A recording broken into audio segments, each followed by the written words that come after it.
নমস্কার বন্ধুরা, সকলকে স্বাগত নতুন একটা ভিডিওতে।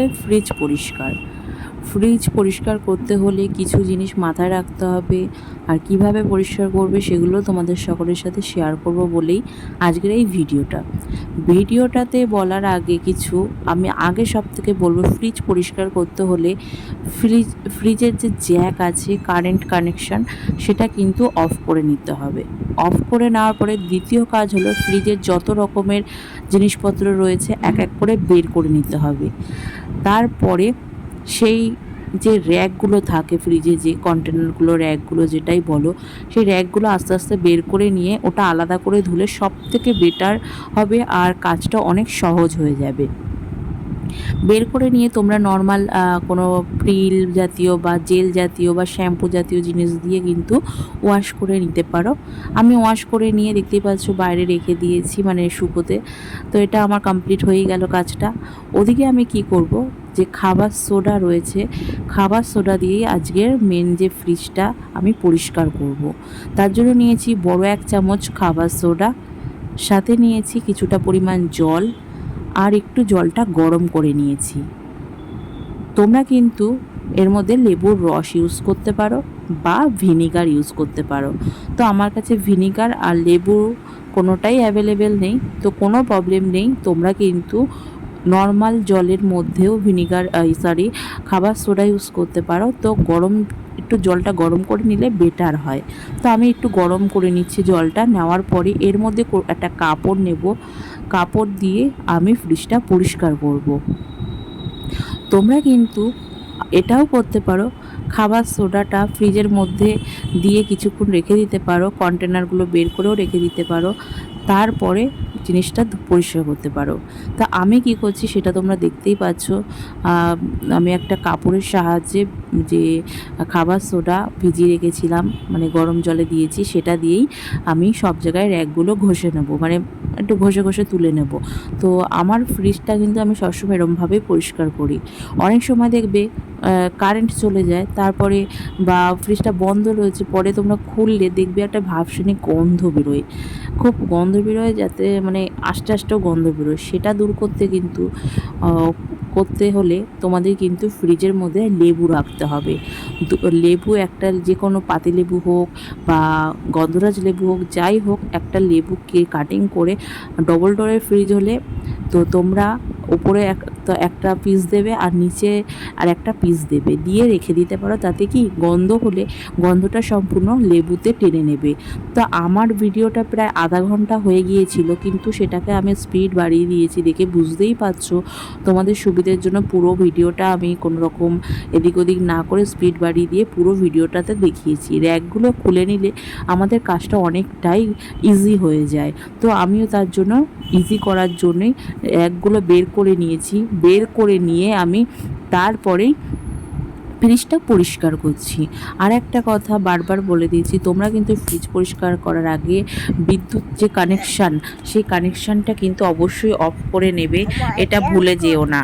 ফ্রিজটা কিন্তু এমন একটা জিনিস যেটা কিন্তু প্রত্যেক বাড়িতেই, এখন প্রায় বাড়িতেই রয়েছে। কারণ আমাদের একটা সময় ছিল যে কুজো টুজো টাইপের থাকতো বা মাটির পাত্র থাকতো, সেতে জল খাওয়া হতো। কিন্তু এখনকার ব্যস্ততম দিনে কিন্তু প্রায় 90% বাড়িতে ফ্রিজ অ্যাভেলেবেল। কিন্তু ফ্রিজ অ্যাভেলেবেল থাকলেও সঠিকভাবে কেউই জানে না ঠিকভাবে অনেক সময় যে কিভাবে ফ্রিজ পরিষ্কার করব। অনেকে অনেক রকমভাবে সোশ্যাল মাধ্যমে মানে সার্চ করে দেখে যে কিভাবে করা যায়।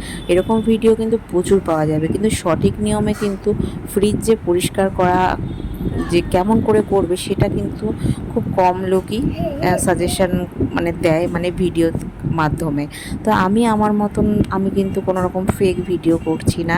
এটা আমার নর্মাল ঘরের ফ্রিজ, আমি আমার মতন যেভাবে পরিষ্কার করি সেটাই দেখালাম। এর মধ্যে লেবুটাও অ্যাড করি, লেবুটা আমার কাছে অ্যাভেলেবেল ছিল না, তাই আমি আমি খাবার সোডা দিয়ে গরম জল দিয়ে পরিষ্কার করে শুকনো কাপড় দিয়ে মুছে নিচ্ছি, আর কিচ্ছু না।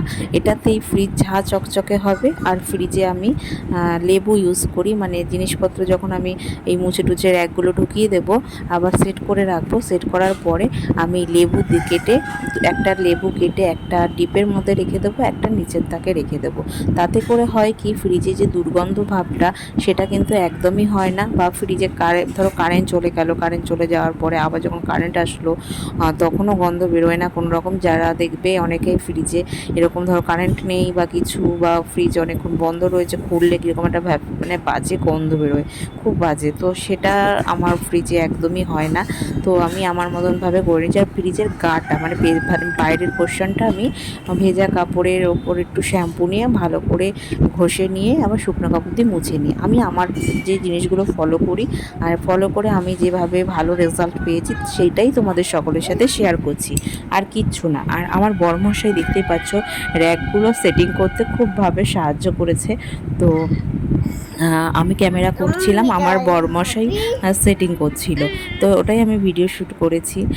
তো এইভাবেই র্যাকগুলো সেটিং করে নেওয়া হচ্ছে। আর তোমাদেরকে একটা কথাই বলা, আমি যেভাবে জিনিসটা পরিষ্কার করলাম ফ্রিজটা, সেমনিভাবে করলে কিন্তু তোমাদের কোনো সমস্যা হবে না, এতে সুবিধেই হবে, অসুবিধা কিছু হবে না। অনেকেই ভাবে যে ফ্রিজ পরিষ্কার করা ভীষণ কঠিন একটা কাজ, কিন্তু সেরকম কিছু না, খুব সহজে। দেখেছো আমি পাটে পাটে কেমনভাবে ফ্রিজ পরিষ্কার করলাম। তো এরমভাবেই করলে কিন্তু খুব সহজে তোমরা ফ্রিজও পরিষ্কার করতে পারবে, খুব ভালো থাকবে, দীর্ঘ বছর কিন্তু তোমরা এই ফ্রিজ ব্যবহার করতে পারবে। আর একটা কথা, তোমরা কিন্তু ফ্রিজে যারা আছে দেখবে অনেকের নর্মাল মানে সিঙ্গেল ডোরের ফ্রিজ থাকে, ডিপের পোর্শনটা বরফ জমে থাকে, বা পরিষ্কার করবে বলে তাড়াহুড়ো করছো। একটা কথা বলে রাখি, যে যদি দেখো যে ফ্রিজের মধ্যে কোনো জিনিস আছে বরফ জমে রয়েছে, সেইটা নিয়ে কিন্তু টানা হ্যাচড়া করবে না, কিছুক্ষণ ওয়েট করো। এতে যদি তোমরা ওয়েট না করো, যা হোক করে বের করে নিয়ে ফ্রিজ পরিষ্কার করবে বলে মানে মনে ভেবে নাও, এটা ভুল হবে। কারণ এতে কি ফ্রিজেরই ক্ষতি হবে, ফ্রিজের কিছু কানেকশন মানে এমন হ্যাম্পার হবে যেতে খুব অসুবিধাই হয়ে যাবে। আর আমার ফ্রিজে কিছু প্রোডাক্টও থাকে, মানে বিউটি প্রোডাক্ট, কারণ আমি একজন বিউটিশিয়ান, তো আমার প্রোডাক্ট রাখতেই হয়। আর আজকের ভিডিওটা তোমাদের কেমন লাগলো অবশ্যই কমেন্ট করে জানিও। যদি ভুল হয়ে থাকে কিছু, আমার তরফ থেকে ক্ষমা করে দিও, মানুষ মাত্রই ভুল হয়। আর তোমাদের ভিডিওটা যদি ভালো লেগে থাকে লাইক কমেন্ট অবশ্যই করো। আর সকলে ভালো থেকো, বাই বাই।